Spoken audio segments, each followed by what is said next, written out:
So it's 2025. We've got AI writing music, cars practically driving themselves. But it seems some skills we all thought were dead and buried are actually, well, pretty profitable. It's a really fascinating thing, isn't it? This whole idea of obsolete skills making a comeback. We were looking at this great article, Profit from Obsolete Skills, and it really digs into why this is happening. Exactly. So today we want to explore, why these skills are suddenly valuable again, and maybe what the takeaway is for you listening. Right. Where should we start? Let's kick off with typewriters. Typewriters. I saw the article mention typewritten poems, letters, even wedding vows. Yeah, it seems kind of niche, but there's a real market for it. Think Etsy, local craft fairs, that kind of thing. Why, though? What's the appeal? Well, the article points to this desire for something tangible, something authentic maybe. In our super digital world, the sound of the keys, the imperfection of the print. Oh, right, like each letter being slightly different, it feels more personal somehow? Exactly. It's that physical connection, the sort of vintage luxury feel, the whole sensory experience. It's not just a sterile digital file. Okay, that makes sense. A pushback against the digital tide? Sort of. Now, here's one I really thought was gone. Fax machines. Seriously. I know, right? But they're surprisingly sticky in certain sectors. Think legal, medical. Why? Is it just inertia? Partly, maybe, but it's also security.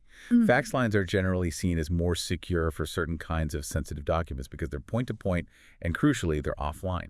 So less vulnerable to hacking and stuff like that. Pretty much. And what's really interesting is, because most people don't know how they work anymore, finding someone who can actually service or troubleshoot them. That skill becomes valuable. Precisely. The knowledge gap itself creates the demand. There just aren't many experts left. So the fact that the world moved on actually created an opportunity.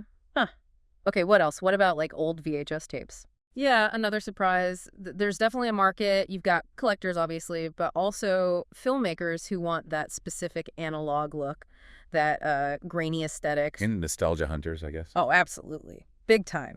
And this has spun off another little industry, VHS to digital conversion services. People want to preserve those old home movies, right? Right. So if you've got the old VCR and the know-how. It can be a decent side hustle, yeah. Easy entry point for some. Okay, so I'm seeing a pattern here. The world moves on really fast.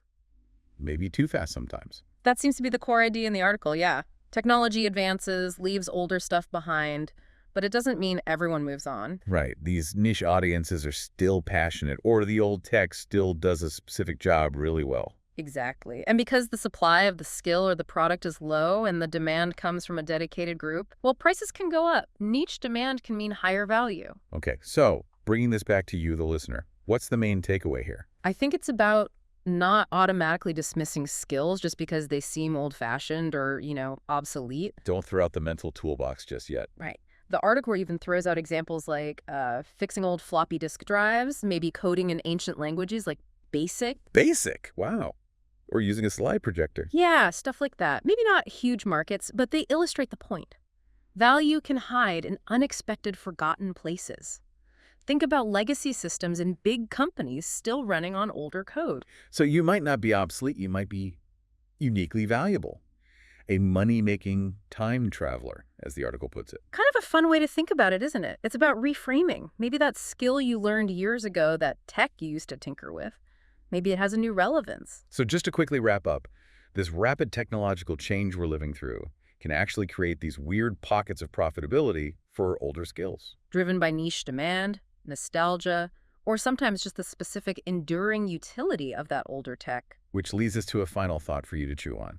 What seemingly outdated knowledge or ability might you possess? Is there some dusty skill hiding in your background that could actually be surprisingly relevant, maybe even valuable today?